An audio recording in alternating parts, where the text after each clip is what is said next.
हज़रत अम्मा आयशा फरमाती हैं कि एक दिन नबी पाक घर तशरीफ़ लाए और मैंने देखा कि आज नबी पाक बहुत ज़्यादा खुश हैं। तो नबी पाक बहुत जल्दी में कोई चीज़ उठाकर जाने लगे तो हज़रत आयशा फरमाती हैं कि मैंने रास्ता रोक लिया और कहा कि मैंने आज आपको जाने नहीं देना।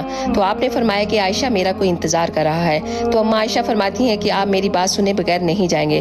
तो हुजूर ने फरमाया अच्छा बताओ क्या बात है। तो हज़रत आयशा ने फरमाया मेरे वालिद हज़रत अबू बकर ने कहा कि आयशा जिस दिन हुजूर को खुश देखो उस दिन उनसे दुआ करवाना। तो नबी ने हाथ उठाए और कहा कि अल्लाह आयशा और अबू बकर को इज्जत वाली जिंदगी अता फरमा, इनका हिसाब क़यामत वाले दिन आसान फरमाना। ऐ अल्लाह इनको बगैर हिसाब किताब जन्नत अता फरमाना।